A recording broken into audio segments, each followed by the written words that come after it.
to another episode of the Dribble podcast. My name is Craig O'Donoghue from the West Australian newspaper, taking you through another season of talking to guests from the Perth Wildcats, Perth Lynx and WA basketball to give you the best insight possible into what's happening in the sport throughout this state. The Lynx have 1 foot in the WNBL finals and it could be 2 feet on Wednesday night, with the team certain to make the top 4 if Bendigo fail to end Townsville's 10-game winning streak. If the Spirit achieve that difficult task, Perth then will need to beat one of the 2 bottom teams to play the final. So it's a powerful position to be in. But the final round will come with travel challenges, and that is all too familiar for the Lynx. And joining me now to discuss this is former Perth Lynx coach and Basketball WA Hall of Famer, Andy Stewart. Andy, welcome to the Dribble podcast. Thanks for having me. So it's a nice scenario for any team to know that they only have to win 1 against the bottom 2, but the sting in the tail is that if Townsville remain on top, they fly to Adelaide on Wednesday, then play Adelaide Thursday, fly to Canberra on Friday to play them on Saturday, fly to Melbourne on Sunday for the MVP Awards, then would fly to Townsville on Monday for an away game on Wednesday. It's brutal, and it would sound familiar to you, wouldn't it? Absolutely. Yeah, it seems to be a somewhat recurring theme with our West Australian women's team. That they travel so far, so often, but especially towards the end of the season, and that's going to present a lot of challenges for them. So I've actually gone back and checked the stats, and if we exclude the COVID hub in Queensland, if we go back to the start of the 2016-17 season, the Lynx have been scheduled to play 11 interstate games in the final round. No other team has played more than 5 interstate games in the last round, and Melbourne haven't left Victoria during that time. What does that say to you? Do you feel like that sometimes they're forgotten about from a priority perspective as the fixture is put together? Well, I certainly think now, and I hadn't looked at it as deeply as you, but it certainly gives them a case to appeal that for the future. But obviously the dilemma is the job at hand is going to be even more difficult with that level of travel. So you famously played Townsville and Canberra in the final round of 2018 and went in on the back of a 14-game winning streak with top spots secured. You chose to play your best team in order to not make a mockery of the comp. But then Sammy Whitcomb almost broke her wrist, import Amanda Dow injured her knee, and suddenly the entire final series changed for you. How do you reflect on that now? Yeah, it was a strange period of time. We were really trying to rebuild a brand. And try a lot of new things. We'd come under the new ownership of the Perth Wildcats for that period of time, and really we were trying to do the right thing by the league. In hindsight, I think I got it wrong.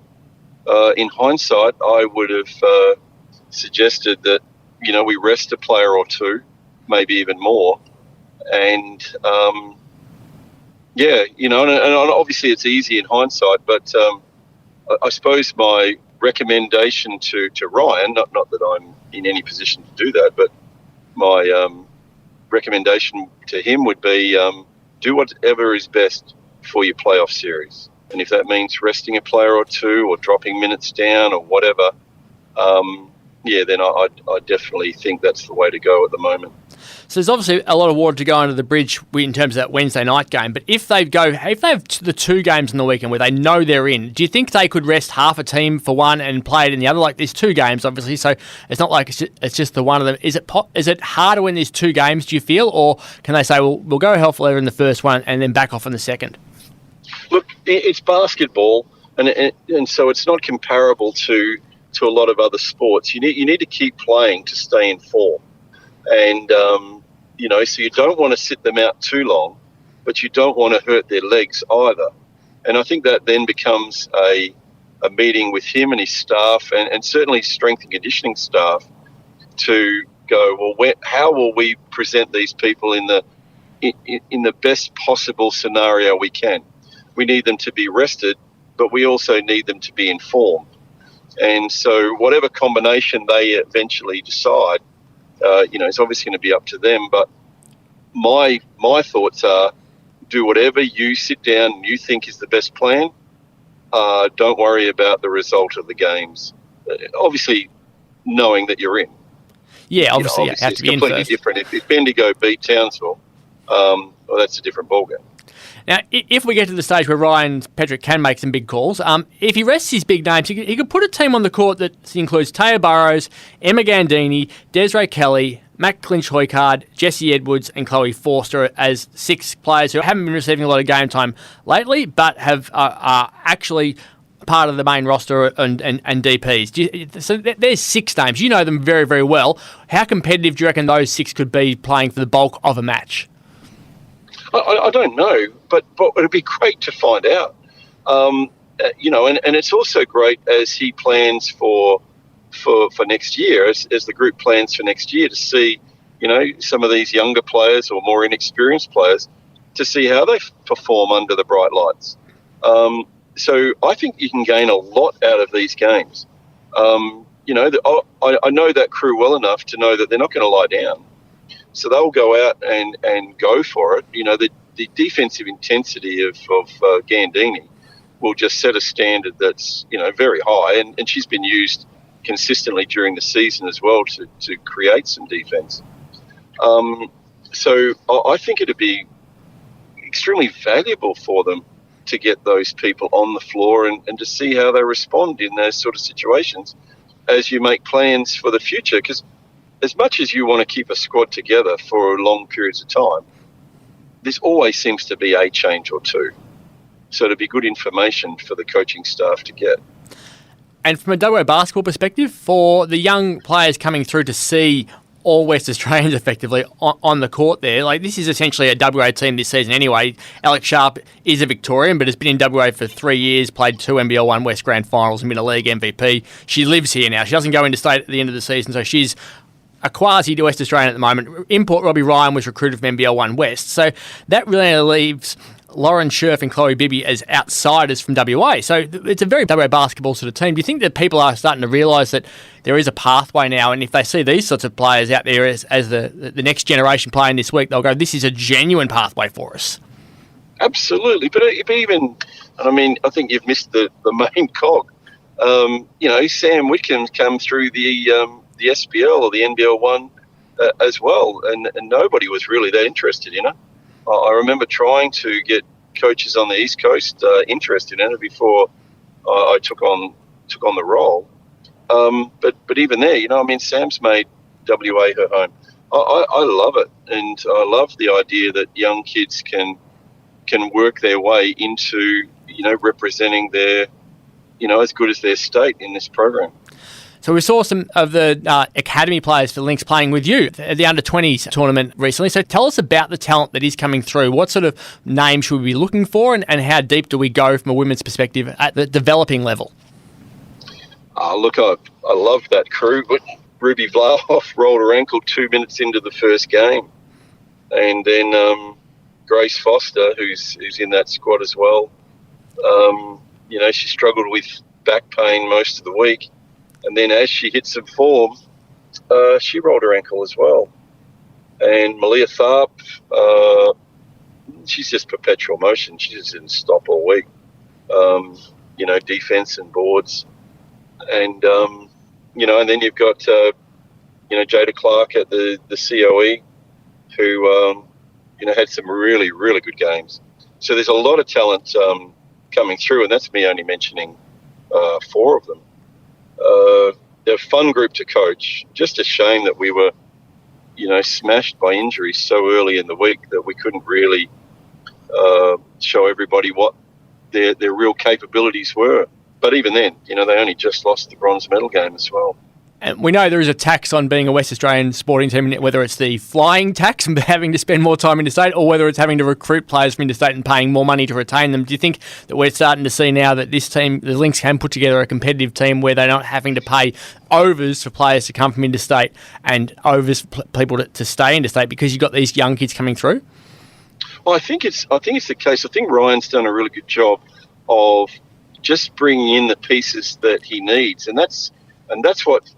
That's what I'd love to see. You've got your base squad of 7 or 8 really good players, a good squad behind them, and then you load it up, whether through American imports or players off the East Coast that just fit the slots that you feel you're a little bit deficient in. There was a really fascinating element to Perth's win over Bendigo on Thursday. The Lynx were humiliated by Southside in the previous game, and Ryan Petrick went old school. He decided he was going to just tell it like it is. And here's what he said post-game about their review meeting, which they held 2 days before they played Bendigo. It's high risk, high reward. Like, it was 2023. Like, I would love to have been the 1990s AFL coach and just go and rip some shreds. You've got to pick your moments. In 2023, unfortunately, like, we clipped every single player. And we did tell them before we started film, like, oi, if you're going to get upset easily, no problems, like, don't come in because this is going to be brutal. We hit them as hard as we could. Their response today was just phenomenal. But that's now the bar. So you've coached for a long time. Ryan's coached for a long time as well. How difficult is it to provide the required level of feedback to the modern day player compared to what you could get away with 10, 15, 20 years ago, do you reckon? What are you suggesting I coached 20 years ago? Are you calling me old? You've been around for a while. You know that too. Yeah, no, I know. Look, it really is a balance. But the beautiful thing about video, and that's what Ryan has just stated that he's done it in video. If you think that video is lying, then you've got some more serious problems rather than dealing with what somebody has just addressed you on. So if you can sit there and say, no, I didn't actually do what is actually on the screen, and so look, the modern day player, there's no doubt about it. But I also think that we're starting to reach a balance, because I do believe that the senseless barrage of comments at players where coaches were not held accountable in any form wasn't necessarily a good time either. So I don't know that ripping into players very hard on a consistent basis just because you happen to be the coach. Well, one is right, but or is effective. And I agree with you, and I agree with him. You got to pick your time. If you do it all the time, people are going to get sick of you. I had a coach walk out one time during a meeting, just said, "I'm sick of you all. You're not doing as you're told, so I'm leaving." That was a fun meeting. I'll never forget that one. What about the men and women? Like, we're different beasts, and that's not a criticism. That's just a reality. I could say the exact same thing to my kids, and I know my daughters will interpret it differently to how my son will interpret it, because we're all just, men and women are different in their makeup. So Ryan coaches men in the winter and women in the summer. You've coached men and women. Do you have to at all change your communication style, or is coaching just coaching regardless? And once it's a sporting environment, nothing changes. You've got to change your style with every individual, and it's not even a case of men and women. It's a case of each individual handles feedback completely different. The coach that has the skills to be able to handle every player in every situation doesn't exist. I've fallen out with numerous players, and I expect I will. He will have fallen out with numerous players, and he will again. It's trying to find that mass where your communication is in a style that gets to the majority of the people. I actually work on the philosophy. If I can get to 80% of the people in 80% of the ways that I want to, that's a win. But certainly I do feel that the women's strength over the men is that they are way more alert and relational than what my experience with the average guy is. And so if you can't find some sort of relational level with the female player, you're probably going to struggle in a number of different areas. And I'm not saying I ever got it right or that I got it too wrong, but it's a continual challenge to make sure that you're trying to relate with each one of your players, male or female, in a way that they can receive information. And obviously there's always going to be that 5-10% of players that doesn't matter how you formulate it, you're not going to reach them. And, and that's just the reality of sport. You've been courtside in many of the Lynx games this season. How do you rate their chances if, as expected, they make the finals from here? Look, I think that they just have some incredible offensive weapons. And when they're on song, they can take anybody. They can take anybody. I don't think there's probably not a game this year that I've missed, actually. I've either got it on I've watched it live on screen, or I've watched it live there, or I've picked up bits of it, in a delayed telecast somewhere. So I've enjoyed watching them. But really, they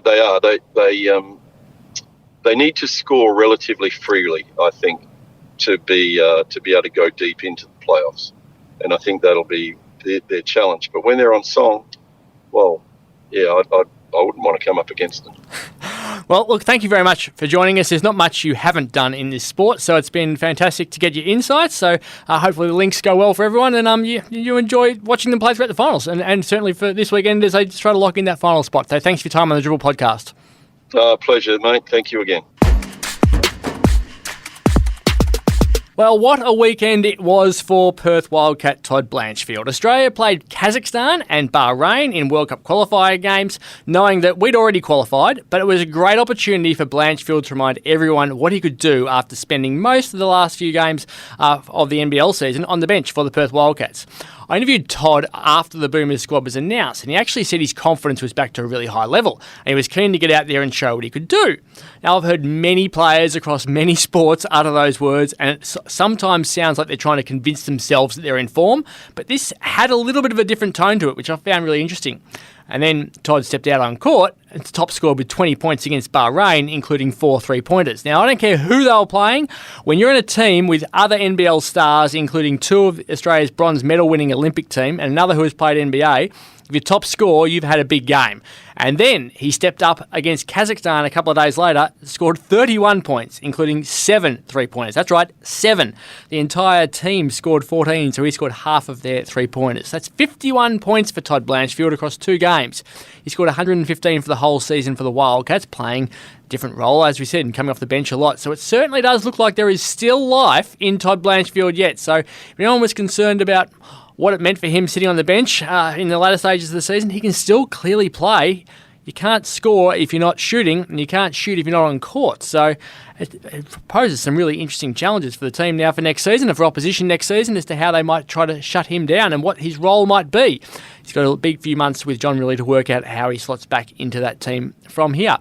Mitch Norton got out there as well for the Boomers and did his usual thing as a defensively minded point guard. It's another quality sign for the Wildcats next season. Former Wildcat Nick Kay was also out there. He was as captain this time, and I'd be less confident of him going from Australian captain to Perth Wildcat next year, given the amount of coin he can attract overseas. But Wildcats fans can live in hope. Reece Vague was also out there also for the Boomers and is developing beautifully overseas after spending several years with the Wildcats also. Now, there have been movements from an overseas perspective with Wildcats players in recent days and recent weeks. Brady Manick is the latest of those. He's signed in Turkey for the rest of the season.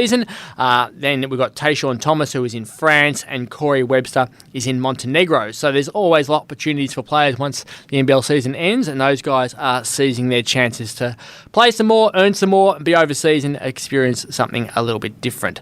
The NBL Grand Final series starts on Friday between the Sydney Kings and New Zealand Breakers. It feels like it's forever since we've actually seen an NBL game due to the FIBA break. It's lost a bit of momentum, the NBL Final Series, which is a shame, but hopefully in a best-of-5 series we will see that momentum build quite quickly. The Kings were in Perth on February 5 for their last game of the regular season, and it's quite amazing that due to that combination of finishing on top and getting the breaks as a reward for doing that, and then you combine that with the FIBA Games break, it means they'll end this Friday's game having played only 3 games in 25 days. They played 7 games in the previous 25 days, so time will tell whether they are rested or underdone. And it's a fine balance between those 2 sorts of things, especially when you're coming up against a quality opponent, when there's lots of travel going on, and it's a grand final. So it promises to be an intriguing NBL Grand Final series. Looking to the other side of the world, we were fortunate to have WA trio Alex Dukas, Kyle Bowen and Harry Wessels as guests mid-season to discuss their college campaign with St Mary's.